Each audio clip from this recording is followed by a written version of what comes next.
வணக்கய்யா. வணக்கம்யா. ஐயா, தென் மாவட்டத்துக்கு வந்து மோடி ஆமா. வருகை புரிஞ்சிருப்பாரு, அது உங்களுக்கு தெரியும். ஆமா. இப்போ என்னன்னா, அது அவர் அரசு நிகழ்ச்சிக்கு வந்ததாகவும், அந்த நிகழ்ச்சியில் வந்து அரசியல் கட்சி கூட்டணி கட்சிகளுடைய தலைவர்கள்லாம் பங்கேற்றதாகவும் சொல்லி செய்திகள்லாம் உலாவுறதுயா. சரியா.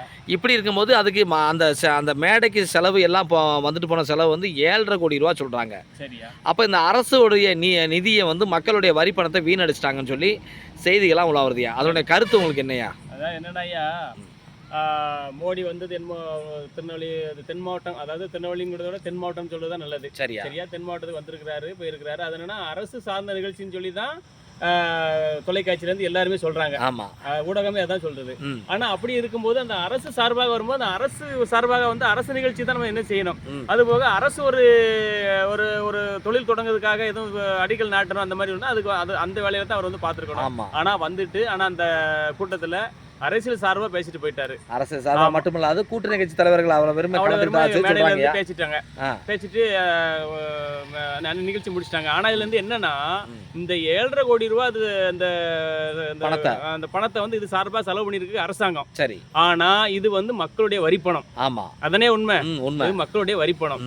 சரியா. ஆனா இந்த மக்களுடைய வரி பணத்தை இப்ப தென் மாவட்டத்துல வெள்ளம் வந்துச்சு பத்தியெல்லாம், பேரிடர் வெள்ளம் வந்துச்சா, இந்த 7,5 கோடி ரூபாய அந்த மக்களுக்கு அன்னைக்கு 7,5 கோடி ரூபாய் இன்னைக்கு செலவு பண்ணிருந்தாங்க, உதவி தொகை கொடுத்திருந்தாங்கன்னா இன்னைக்கு மக்கள் எவ்வளவோ மேன்மை படைச்சிருக்கும். காரணம் அரசை வந்து வாழ்த்தி இருக்கும். கண்டிப்பா. ஏன்னா இன்னைக்கு அரசை வந்து ஏசக்கூடிய நிலைமைக்கு மக்கள் இருந்திருக்காங்க. சரி. ஏன்னா அது நடந்திருக்கு, உண்மை. அது ஊடகத்திலே பார்த்தா தெரியும். இன்னைக்கு அரச மத்திய அரசும் சரி மாநில அரசும் சரி இன்னைக்கு ஏசக்கூடிய நிலைமைக்கு வந்துட்டாங்க. இது ஒரு அரசா, அந்த அரசை நம்பி நாங்க ஓட்டு போட்டு நாங்க முட்டாளு அப்படின்னு சொல்லி ஏசக்கூடிய அளவு வந்துட்டாங்க. காரணம் அந்த மக்களுடைய பாதிப்பை வந்து அந்த அரசு எதுவுமே சரியான முறையில் செய்யல. அதனாலதான் அதுதான் காரணம். ஆனா தமிழக அரசு சார்பா வந்து நிறைய முறை வந்து நேரடியாக போய் பிரதமரை சந்திச்சு நிதி கேட்டிருக்காங்க ஐயா. ஆமா. ஆனா நிதி கொடுத்த மாதிரி தெரியல. ஆமா. சரியா. இப்ப அவங்க பிரதமர் மோடி என்ன செஞ்சிருக்கணும்? அதான் என்னன்னா, இந்த பேரிடர் அந்த வெள்ளப்பெருக்கு வந்திருக்கும் போது அந்த மக்களை வந்து என்ன நேரடின்னு இப்ப வந்து மோடி அப்ப வந்து நேரடியாக பார்த்துருக்கணும். வெள்ள நிவாரணம்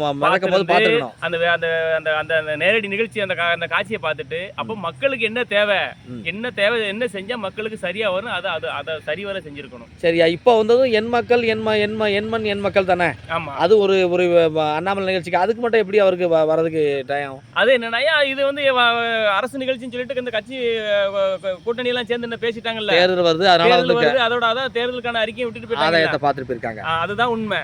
ஆனா இதை மக்களுக்கு அந்த பேரிடர் வந்திருக்கும் போது இவர் வந்திருந்தாருன்னா உண்மையிலே மக்களுக்காக வந்திருக்காருன்னு சொல்லி எல்லாரும் அன்னைக்கு பெருமைப்பட்டிருப்பாங்க. அதாவது ஏசிருக்க மாட்டாங்க. ஆமா, உண்மை என்னன்னா, எத்தனையோ வந்து நிகழ்வு வெள்ளத்துல மிதக்கும் போது கூட இது ரெண்டு முறை 3 முறைக்கு மேல தமிழ்நாடுக்கு வந்துட்டாரு. ஆமா. அப்ப இந்த வெள்ள நிவாரணத்துக்கு சென்னையில மிதக்கும் போதும் சரி, தென் மாவட்டத்தில் மிதக்கும் போதும் சரி, மோடி வரல.